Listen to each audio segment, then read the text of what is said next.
嗨，大家好，我是躺平叔，今天是2026年8月2号。這一期啊，咱們聊一聊 IPO， 給大家介紹一下啊 ，IPO 的幹些啥。大家也知道啊，這個 IPO 最重要的呢，那肯定是要寫個招股說明書。這個招股說明書啊，不管是哪個市場啊，你無論是國內的，還是港股，還是日韓，還是美國，它的一個固定的格式啊，一般的啊，分幾個部分。也就是你要把你這次 IPO 啊要說清楚，無外乎啊這麼幾個部分。第一個就是概要，也就是在前面簡單的把你們這個公司要幹什麼，這個是招股書啊最核心的，相當於一個精簡版，方便這個投資者啊快速了解你這公司是幹啥的。裡面簡單介紹業務模式啊、行業地位啊、競爭優勢啊、護城河啊，对吧？財務亮點啊、未來戰略啊。還有哪些風險呢？然後你要發多少股啊？要募集多少錢呢？以及預計啊這個定價區間呢？就這些信息是概要。完了，裡面還有一些這個行業以及公司的這個一些專業的詞彙啊、術語一些解釋、統一說明。然後你發售信息預期的時間表，這是一般這第一部分就介紹這個。那第二部分呢，那就是風險行業分析。就是你這個公司，對吧？所從事的行業，你的主營業務是什麼？你這個行業有什麼風險，對吧？你這個行業目前發展成什麼情況了？是什麼一個水平？對標的公司是誰呀？這個行業裡面做的最好是誰？等等。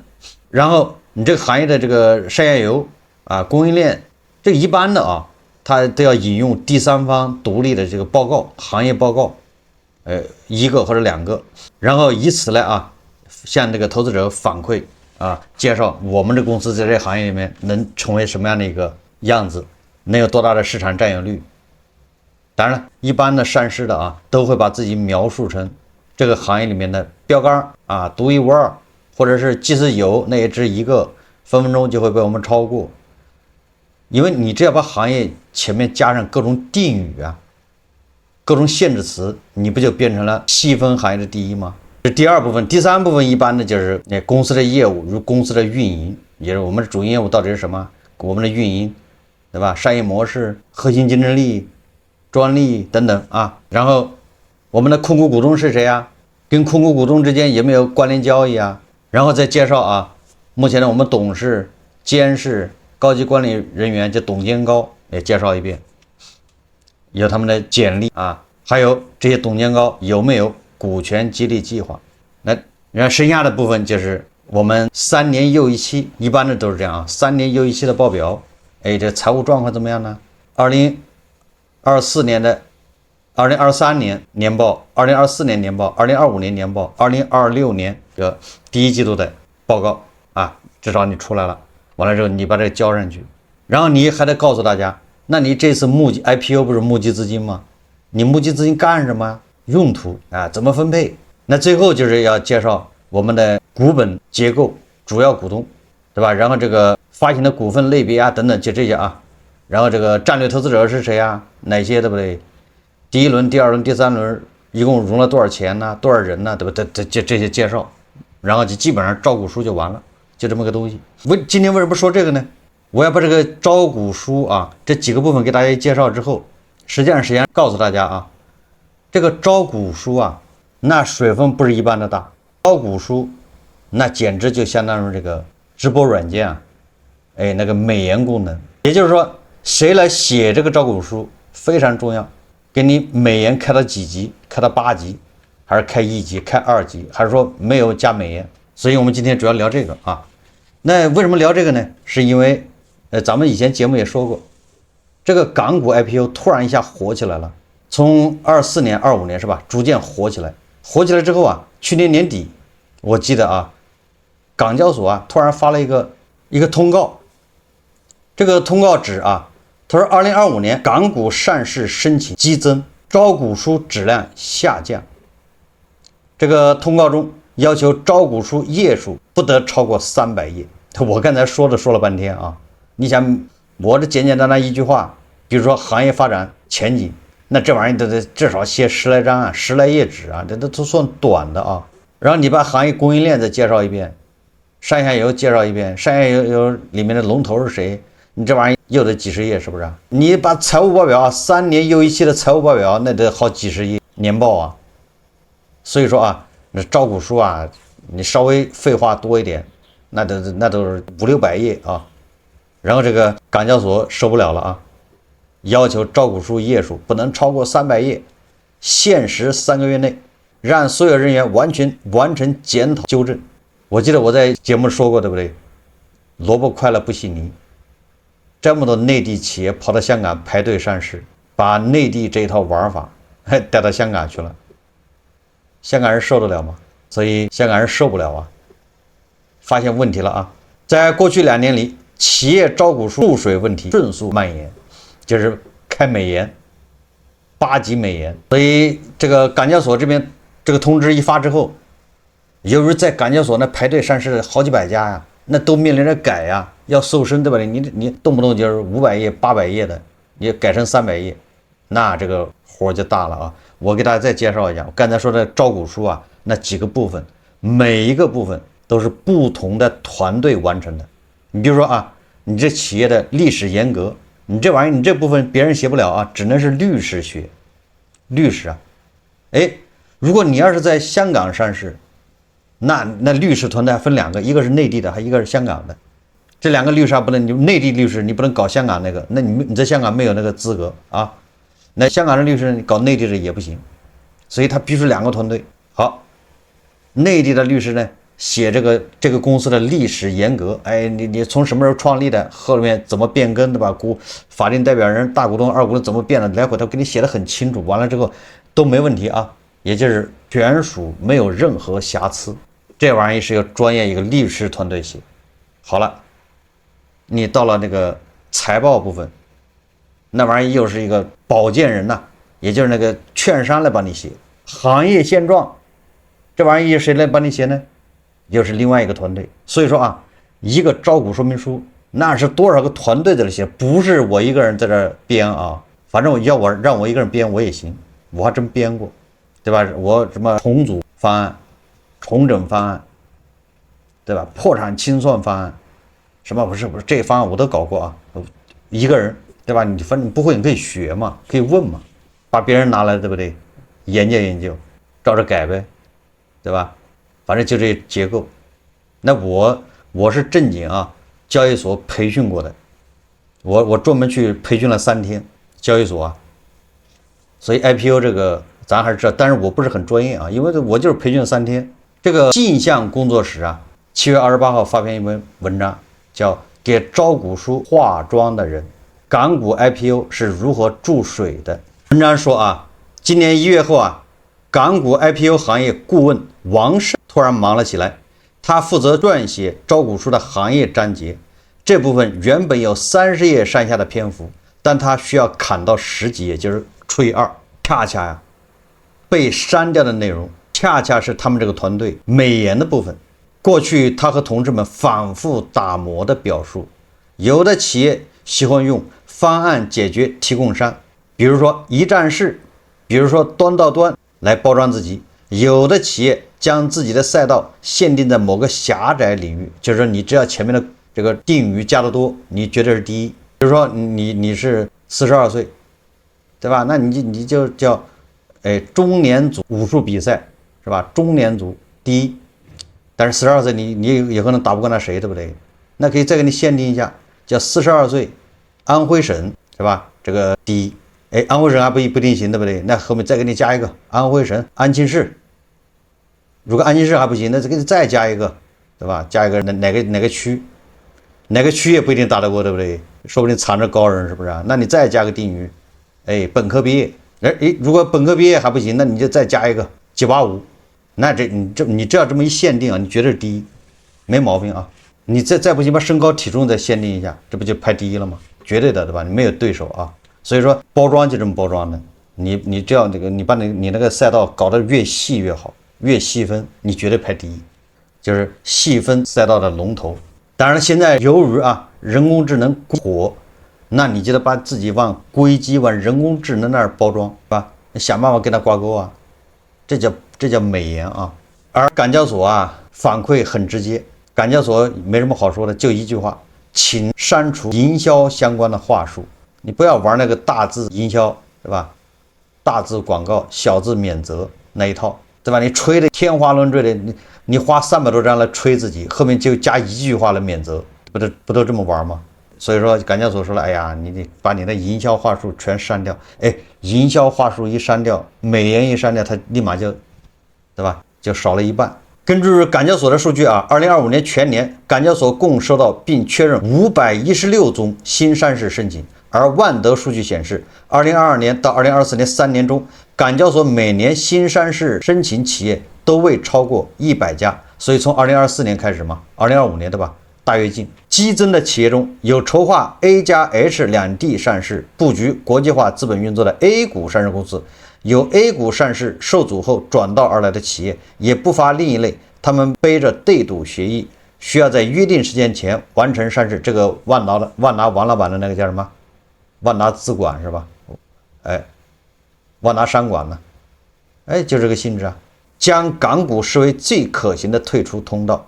多位受訪從業者表示啊，這對企業而言，在約定時間前完成交表，比上市後的股價和市值更重要。在王胜看來，招股書越來越像一份合規的廣告，企業希望用它來吸引投資者，中介再收取費用來完成這份文件。一些公司明知自己未必能走到最後，但仍願意花幾千萬元人民幣的中介費走完這一程。招股書當然不值幾千萬啊，但是這個整個一系列過程，從輔導到上市是有成本的。如果你上市失敗，你這幾千萬打了水漂啊，對吧？各個团隊都要花錢。一些中介陪着公司演戲，他說啊，在上市熱周期結束前，港股 IPO 仍然是舞台，新規後這場戲會走向何方？1月份的通知後啊，同樣在改招股書的還有湯海龍律師的團隊。湯海龍是北京德恒律師事務所高級合夥人，過去10多年接手的多家企業的港股 IPO 項目，通航後啊，也就是通告以後啊，他團隊承辦的項目也接到了刪改要求。湯海龍和王胜介紹，一份招股書由多方中介共同撰寫，核心角色包括保薦人就是券商啊，發行人的境內外律師、審計師和行業分析師。作為發行人的境內律師，湯海龍律師的團隊主要負責撰寫招股書中的監管概覽章節，這一章節固定格式，內容拓展空間不大。而王勝是作為行業顧問，負責撰寫的行業章節，以及境外律師所負責撰寫的招股書主體部分，往往信息彈性空間更大，通常是美颜注水的重災區。招股書的注水為何會嚴重的需要一紙通告來整治？答案藏在過去2年港股 IPO 市場的劇烈變化中。根據萬德數據啊，2021年、2022年、2023年、2024年這4年啊，向港交所遞交招股書的公司數量分別是130家、75家、68家、83家，這是不是還是2位數？還不算多，对不對？2位數嘛。但到了2025年，據港交所披露，港交所收到並確認516家上市申請，你說翻了5倍都不止，6倍，這什麼概念啊？超過了前4年的總和，25年排隊上市的，把前4年加上都不夠啊！你以為這就完了是嗎？2020年上半年，港交所受理的 IPO 上市申請已經達到了373家，也就是這麼一算的話，今年至少是700多家，什麼概念？這簡直是對吧 ？IPO 大躍進呢，蘿蔔快了不洗泥。王勝2023年入行，當時企業向港股遞表處在低谷階段，等到2024年、2025年，蜜雪冰城、股敏、老鋪黄金等企業集中到港股上市，大家發现港股的估值和流动性都是不錯的，加上 A 股審核收緊，港股放寬上市條件，許多中小型公司湧向香港，港股的中介都沒有想到會這麼熱，所以我一直說的吧，為什麼說香港的樓市回暖呢？那你說這麼多人排隊上市，1年700家，你想想吧，這些老闆、這些董監高，他一旦套現，這些員工一旦套現，他都是美金呢，那幹什麼呢？套現了，那順勢在那買套房唄，是不是邏輯啊？這麼多公司，你在香港总得租個辦公室吧？你是租一間办公室，对不对？你得留2、3个人呢，因为他不停的去交易所去跟那个中券商，这个那个还有那个律師事務所審計，對吧？那些會計師、核數師得跟他們打交道啊，協調啊，對吧？你得有個辦公室吧。所以說，你看香港的辦公樓是不是就火起來了？哎，然後你那邊有員工在那兒，你得有員工在那上班嘛，對不對？你3個員工，那3個員工得租房吧？不租就得買，得有地方住啊。有人說，哎，他們在珠海，哎，或者他們在這個深圳，那也不方便啊，因為你上班，畢竟你要過去，要去監管部門，對吧？要去溝通，或者說亂七八糟事情很多啊，他必須當地得有人，哪怕就是3個人，那你說這麼多公司，你算算吧，多少人要租房，多少人要租辦公室，然後一套現，多少人要去買房？這本來套出來就是美金，它換成人民幣回來是嗎？所以說，那個香港的樓市火很正常啊，都是這麼火起來的。好，我們接着說啊，項目數量暴漲，中介人手卻跟不上，很多律師團隊、顧問團隊在此前低谷期裁了人，彼時大量香港金融人去賣保險、賣房子還成了熱門話題。等到市場爆發，機構又開始花幾倍的價格挖人，瘋狂擴招，也就是這個香港呈現出 IPO 繁榮，人手短缺之外，專業度也在下降。原先沒有做過港股的團隊也開始去做港股，他們根本不知道交易所的審核力度。王勝說啊，也就是把內地的這種玩法帶到了港股，時間也被壓縮了。萬和龍解釋啊，隨着申請數量的激增，企業都怕排到後面導致審核週期拉長，各方中介會不自覺定一個更短的上市時間表，時間被壓縮後啊，招股書文件質量可能就下滑。王勝經歷過的最趕的項目，從啟動到交表只用了87天，就3個月不到，這比正常的3到4個月週期縮短了近一半。他回憶，那個項目能趕出來，是因為公司前期合規工作做得比較扎實，但不是所有企業都有這樣的基礎。一位境外律師也觀察到，2025年港股 IPO 項目的常態是，從企業再到各方中介都是互相催促的狀態，快馬加鞭啊，趕緊，時間窗口就那麼長。時間不等人吶。王勝觀察到啊，說原先去港股的大多是大型科技公司和優質消費公司，現在越來越多的中小公司也來了，質地參差不齊。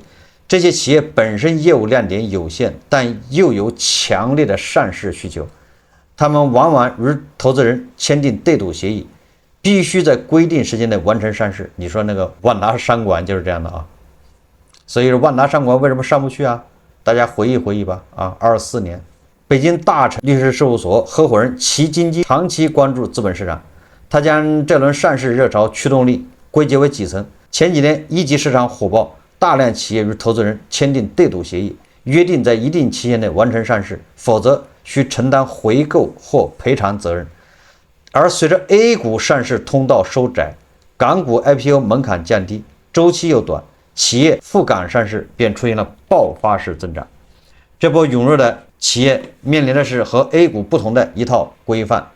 港股是議論文，這是湯海龍從業10餘年中反覆聽過的形容。他說啊 ，A 股招股書像八股文，固定格式，監管要求細緻，行文自由度相對有限，而港股則不同，遵循原則導向披露要求，給予企業更大空間嘗試商業邏輯，表達形式更為靈活，這也就為他們注水美顏，大開方便之門。規則留下了敘事空間，但企業質量參差不齊，又必須在約定時間前完成上市時，這個空間被用到了極致。王勝在工作中能明顯感受到這種規則的運作。在港股 IPO 上市申請中，關鍵一步是編製 A1 表格，就是官方上市申請表格。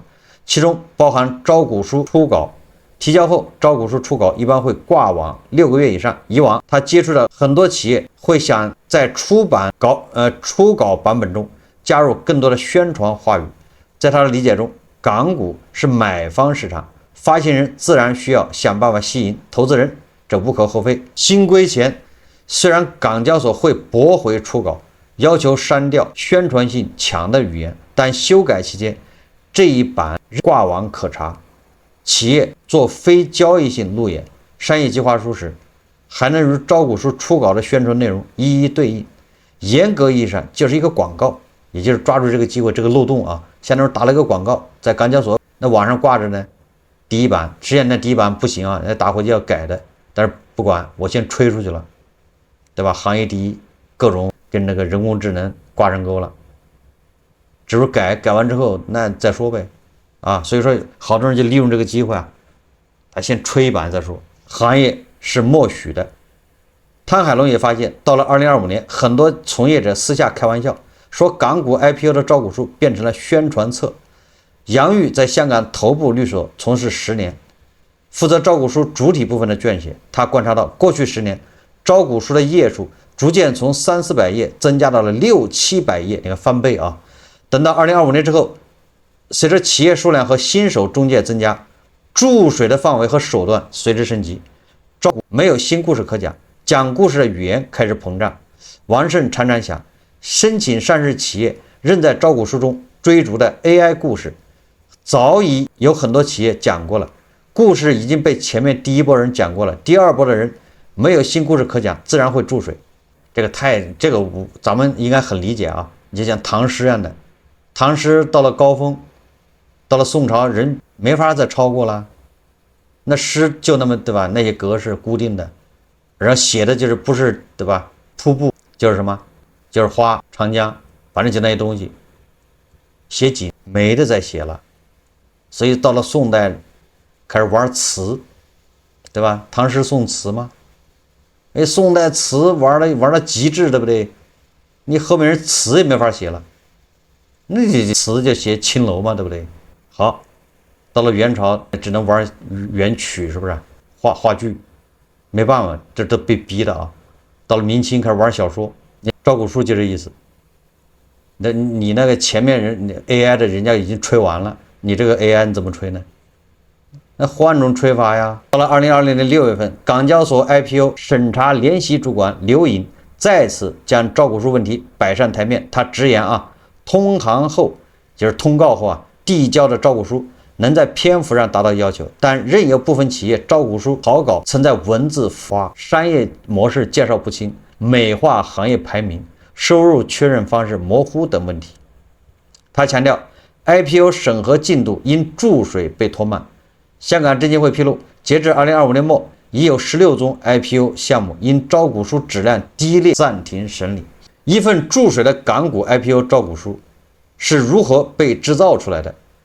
王勝此前提到的使用廣告式宣傳的詞彙是注水最常見的方式。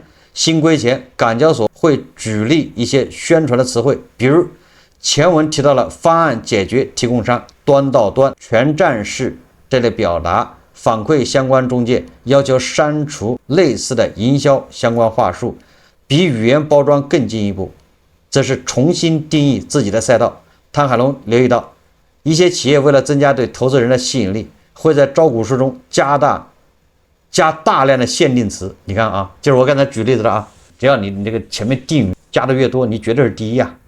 只要你敢加，縮小行業範圍，突出自己在細分領域的領先地位，你肯定是那個細分領域的標杆啊，排第一的。你只要你敢分啊。他見過餐飲品牌 A 的操作方式，在 A 所在的行業已經擁有一家龍頭上市公司 ，A 便将自己定位為人均消費120元以上的第一名。就是說啊，比如说餐飲行業已經有龍頭了啊，你想超過它不容易，那怎麼超過它呢？我設一個叫人均消費120元以上的，我是排第一，對吧？也就是你在說相聲裡面的，你是數學最好；你在學數學裡面的，你是相聲最好。反正你肯定能找到第一啊，对吧？你在搓澡里面的搓澡工裡面，你是相声說的第一，对吧？你在相聲領域裡面，你說我搓澡水平是第一，那這些無非就是要，因為港股啊是需要人來認購的，那這個就相當於廣告唄，就吹唄，吹自己，讓別人來買我的股票。一些企業還會依份概念。王勝曾接觸過一家生產電驅和軸承的傳統製造業公司。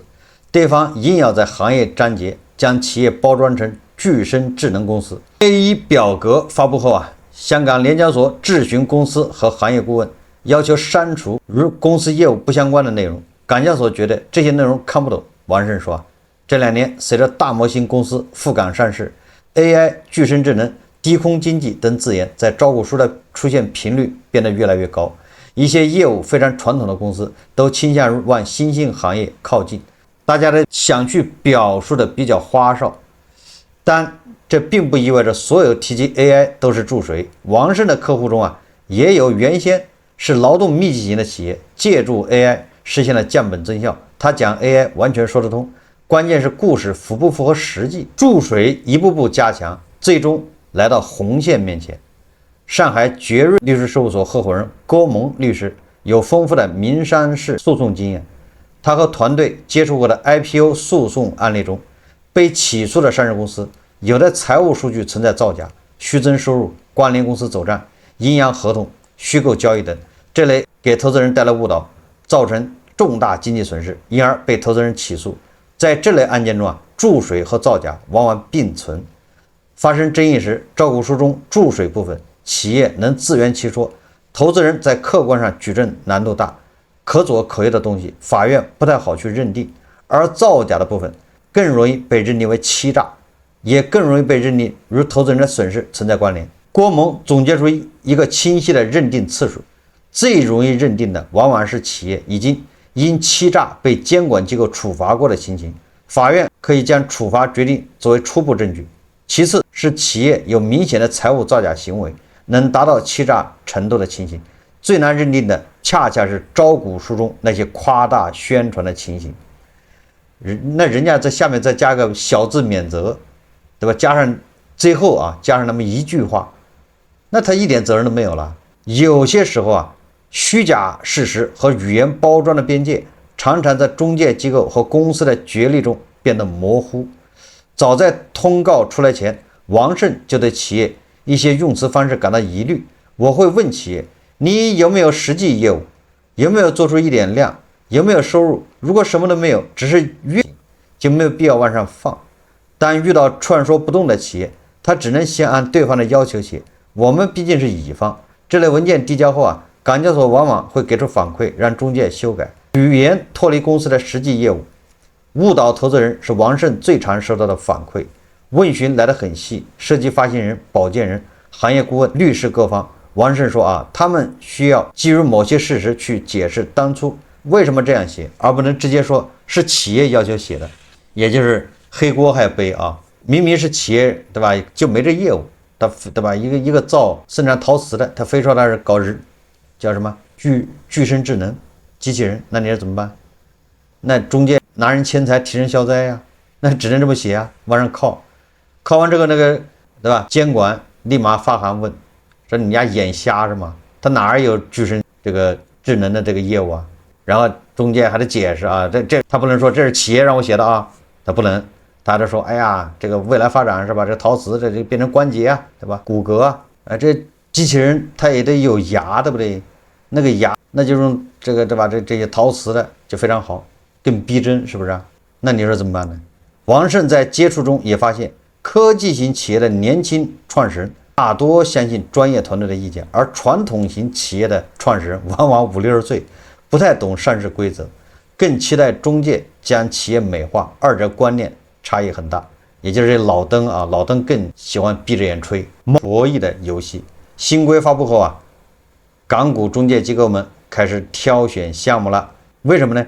因為香港證監會已經說了上市保薦人每名主要人員接手的案例數量做了規定，也就是你經手的如果同時監督或參與6宗以上活躍上市委聘項目的保薦人，會被證監會視為缺乏充足或適當的資源來履行職責。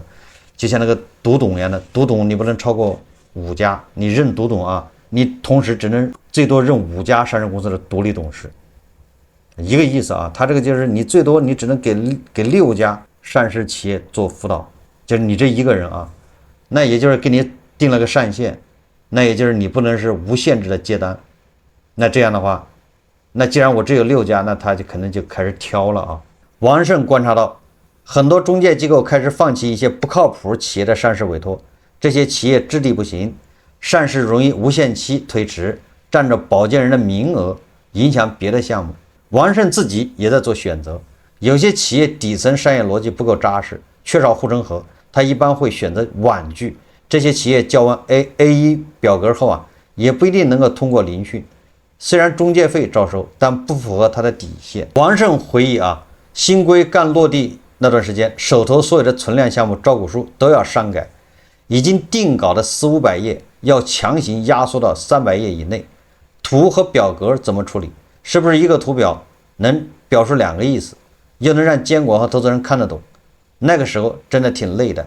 現在情況好多了，大家都知道要控制在300頁左右，該寫什麼不該寫什麼，已形成了固定模式。從業者告訴我們啊，在港股 IPO 中，光一筆境外律師的發行費用就能達到幾百萬人民幣。畢馬威數據顯示，今年港股 IPO 平均中介費7161萬元人民幣，占募資額比例通常在5%至8%之間。你說說吧，也就是你要發行失敗了，你錢要照付啊，這都是成本呐。王胜看到啊，一些非头部中介需要賺錢，而一些企業需要解除對賭，彼此一拍即合，還在繼續配合演出上市的戲碼。很多企業明知希望渺茫，還要選擇花大量成本硬衝。這個就不點名了啊，說了萬達商管，不點名的說了王老板。本質上是所有人想通過這個上市取得合理利益。基金經分析啊，企業、投資人、中介機構等都能從上市中獲利。注水和監管就像一種貓博弈的遊戲，那些讓企業走向上市的力量依然存在。2020年上半年，港股 IPO 上市申請依然火熱。這些天，王胜依然能看到不斷有新的公司啟動在港股的 IPO。我們沒法判斷未來，特別是資本市場的這出戲還會繼續上演。不過一眾從業者都清楚，投資人不會為天花亂墜的東西買單。交表容易，但在市場上賣不賣得掉，大家心裡都有數。優秀的公司會得到流動性，差的公司則淪為仙股，只是有一個上市的資格卡在那裡。王胜說啊，實際上贪婪定律嘛，在這兒依然有效。你以為他們只是瘋狂的美化招股說明書嗎？美化招股說明書的同時，說明他們已經邁出了，对吧？這個走向犯罪的第一步，這個一點都不是誇張。他能美化行業，他能美化自己的這個，對吧？營銷自己，那他的報表他不美化嗎？報表美化那不就是財務叫造假嗎？ IPO 不就是欺詐嗎？